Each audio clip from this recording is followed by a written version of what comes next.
Akhirnya kita ketemu lagi ya. Saya nyari-nyari kemarin ke masjid dekat, terakhir kita ketemu waktu challenge itu, saya kesana tapi nggak ketemu. Terus nyari-nyari ke teman-temannya Habib gitu ya. Terus akhirnya ketemu sama Pak Bobi ya, Bobi gitu. Terus ini pengen tanya-tanya sebenarnya ini karena responnya dari yang challenge kemarin, orang-orang pada bertanya ini siapa nih, profilnya nih, kok orang bisa jawabnya pinter banget gitu loh. Boleh perkenalkan diri nggak? Ya, Habib. Nama saya Habib Wahid. Tapi panggilannya Habib gitu ya? Habib. Oh, oke. Pakai disorder. Maksudnya apa tuh disorder itu? Gangguan. Nggak apa-apa. Iya, terus namanya Awahid ya. Wahid. Ceritain dong waktu kecilnya gimana gitu. Karena viewernya Logik Muslim ini ingin bertanya-tanya gitu. Siapa nih profil dari Awahid ini gitu. Kecilnya nakal. Emang dulu di mana? Tinggal di mana dulu? Dulu tuh ikut bapak di Pandeglang. Waktu kecil. Umur 10 tahun tuh keluar rumah. Nakal, bandel, kalau kata orang semua. Suatu ketika itu udah ada masalah, kabur di rumah. Kaburnya kemana? Ke pasar, jalanan gitu kan, ikut teman-teman gitu kan. Ya gimana caranya biar bisa makan gitu kan, bisa makan, terus besok gimana lagi gitu. Tapi nggak takut tuh umur 10 tahun? Rasa takut sih memang ada, cuma cuekin aja nih. Tapi ada aja ya jalannya buat makan. Jadi kerjanya apa umur 10 tahun? Waktu itu saya masih di pasar tuh, masih belajar. Kadang suka nyemir, kadang suka ngamen gitu. Terus kadang juga kuli-kuli panggul. Tapi nggak ada yang jahatin tuh? Banyak ya? Di pasar sih. Iya. Jahat saya jahatin. Oh gitu. Kalau baik saya baikin. Oh gitu. Ini terakhir sekolah umur berapa? Kelas berapa? Kelas 4. Kelas 4. Itu sampai naik kelas apa? Belum. Justru dari pertama itu saya pertama sekolah itu kelas 1 dapat ranking 1. Oh subhanallah. Ya, kelas 2 dapat ranking 2 kalau nggak salah. Kelas 3 malah ranking 3. Oh gitu Ya. Tergantung kelas ya. Jadi pas kelas 1 pertama itu pindahan. Terus kenapa memutuskan untuk nggak sekolah lagi dan keluar? Itulah karena kenakalan waktu di masa kecil itu. Apa teman-temannya juga begitu? Ditambah bapak saya itu didikannya keras. Oh, emang pekerjaannya apa? pekerjaan sih ya, kalau buat asbab aja dia bikin ini emping. Itu pun yang punya ibu tiri. Cuma beliau ini sebenarnya guru agama Pak. Oh iya. Iya. Ngajar ngaji. Iya. Dulu waktu saya masih kecil santrinya banyak. Santrinya banyak sampai ada kobong, namanya kobong Pondok ya. Cuma sekarang udah nggak ada. Semenjak saya keluar rumah, beliau mungkin nggak semangat mengajar. Oh gitu. Beliau pun nyari-nyariin berapa tahun gitu. Kayaknya saya pulang pun karena saya penjara dulu. Karena apa? Dulu kasusnya itu kalau nggak salah 2006 itu saya ini apa 351 Apa tuh? masih sajam senjata gitu. Oh. Ada berantem lah, ada penganiayaannya. 368 kalau nggak salah. Berapa lama di penjara? Beneran sih Pak. Cuma setahun 2 bulan karena waktu itu kan masih di bawah umur, itu hanya 17 tahun. Yo, masih anak ya, masih penjara anak ya. Sampai bapak itu harus tahu kata polisinya. Oh. Dan Akhirnya saya pulang. Iya. akhirnya pulang terus nakal lagi. Oh. nakal lagi keluar lagi dari rumah lama nggak pulang-pulang. Sekalinya pulang tatoan. Akhirnya bapak juga hatinya tertutup semenjak banyaknya tato di kulit saya kan.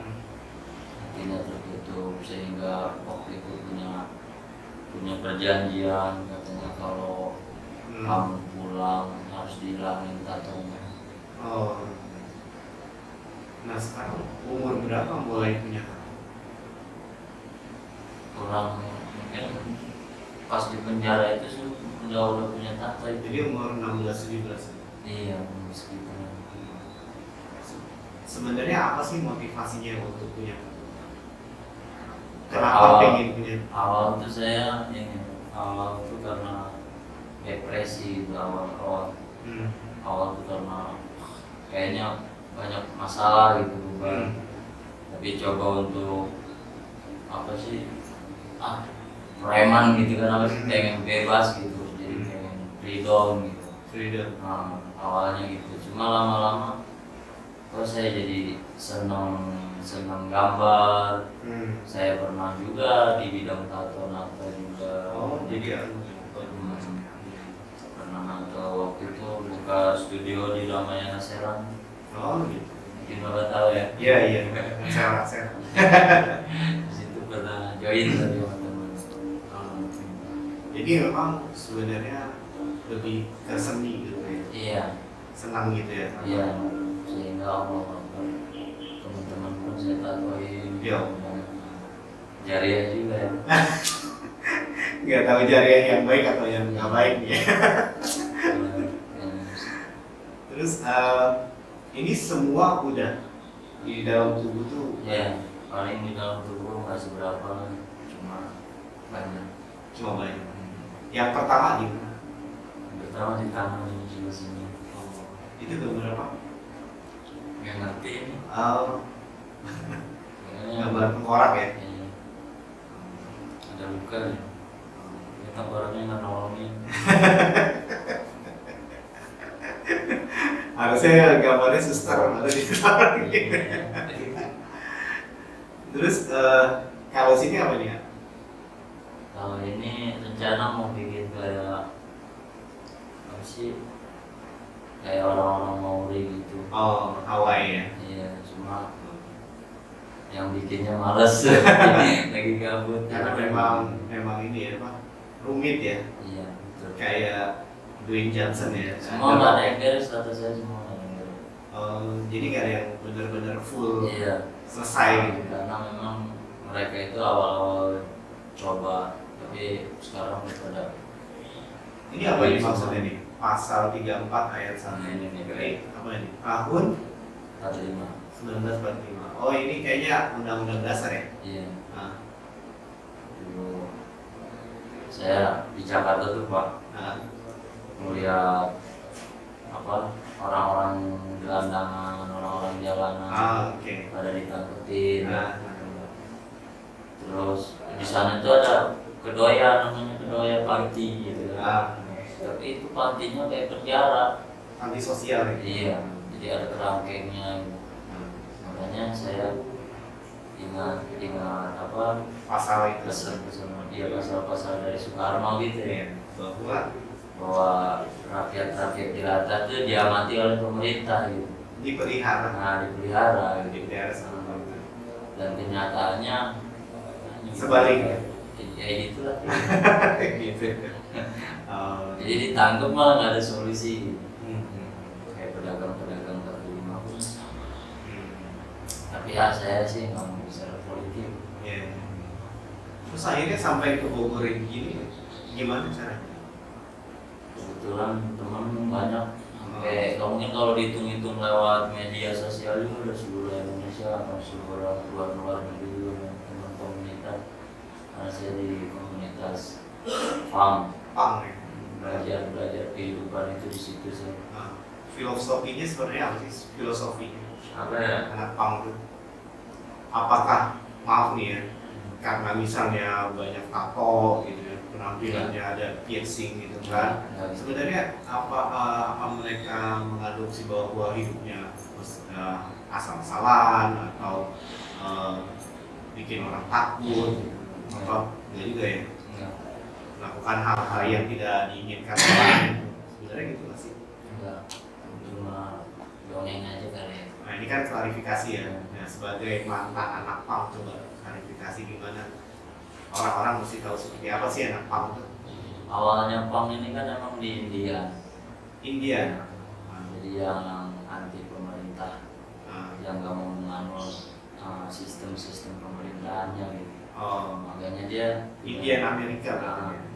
Sehingga lahirlah ke Inggris. Kemudian diikut-ikutkan oleh ideologi arah yang ke situ. Cuma di dalam agama Islam ini nggak ada gunanya. Kalau buat agama Islam. Nah, kami ngomongin Islam. Bagaimana AA akhirnya menemukan Islam kembali? Hijrah. Hidayah. Gimana? Tahun berapa sih kira-kira?